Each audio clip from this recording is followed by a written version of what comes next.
আমরা এর পরবর্তীতে 10 নম্বর অঙ্কটা দেখো, আবার একটু ফলো করো। 10 নম্বর অঙ্কটাতে কিন্তু আমাদের আবার 4 অঙ্ক বিশিষ্ট ভাজ্য এবং 3 অঙ্ক বিশিষ্ট ভাজক দিছে। আমরা অঙ্কটা তুলে নিচ্ছি একটু। দেখো 10 নম্বরে দেওয়া আছে 8350 ভাগ 167। তাহলে আমরা ভাজক তুলে নিলাম 167 এবং আমাদের ভাজ্য হচ্ছে 8350।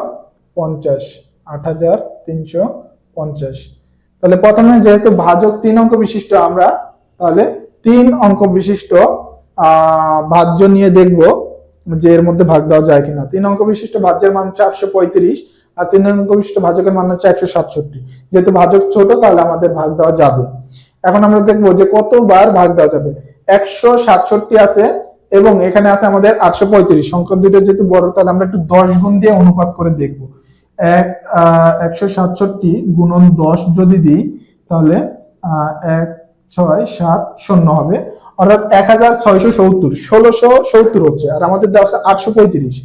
1600 এর অর্ধেক হচ্ছে 800। তার মানে 10 গুণ দিয়ে যেহেতু 1670 হচ্ছে, তাহলে এর অর্ধেক মান হবে, অর্ধেক মান দিয়ে গুণ দিলে অর্থাৎ 5 দিয়ে গুণ দিলে হচ্ছে আমাদের এর অর্ধেক মান 800 এর কাছাকাছি হইতে পারে। তাহলে কিন্তু আমরা 5 6 সংখ্যাগুলো দিয়ে গুণ দিয়ে আগে দেখতে পারি যে আমাদের মানগুলো কত আসতেছে। তাহলে 167 কে আমরা 5 দিয়ে গুণ দিলাম। 5 দিয়ে গুণ দিলে দেখো এখানে আমাদের কত আসতেছে, 5 × 35। 35 এর 5 হাতে থাকে 3, 5 × 30 আর 3 এ হাতের 3 যোগ করলে 33। 33 এর 3 হবে, হাতে থাকে 3 আবারও, 5 × 5 আর হাতের 3 যোগ করলে 8, 835। দেখো আমাদের মিলে গেছে। এরপরে কিন্তু আমার আবার দেখো শূন্য দেওয়া আছে। তাহলে কিন্তু এর আগে আমরা একটা অঙ্ক করছি যেখানে আমরা দেখছি যে প্রথম এইরকম অঙ্কগুলো দ্বারা যে সংখ্যা থাকে এই সংখ্যাগুলো যদি আমাদের ভাগ দিয়ে নিঃশেষে বিভাজ্য হয়ে যায় এবং এরপরে অঙ্কগুলো শুধুমাত্র শূন্য থাকে, তাহলে আমাদের যতবার এখানে আমাদের কি 5 দিয়ে যত গুণ দিয়ে আমাদের মিলে গেছে তার সাথে শুধু শূন্যগুলো নিলেই আমাদের হয়ে যাবে ভাগফলের সাথে। তাহলে 5 দিয়ে গুণ দিলে 835 হচ্ছে।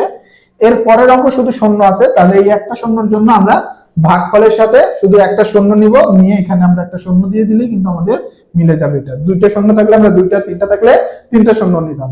আমাদের শুধু মিলে গেছে 5 বার গুণ দিয়ে, এরপরে একটা অঙ্ক শূন্য ছিল তাই আমরা একটা শূন্য নিছি। তাহলে এখানে কিন্তু আমাদের ভাগশেষ শূন্য হবে, এটা আমাদের নিঃশেষে বিভাজ্য হয়ে যাবে এবং এই ক্ষেত্রে কিন্তু আমাদের কোনো ভাগশেষ থাকবে না, শুধুমাত্র ভাগফল। ভাগফল কত এখানে আমাদের 50।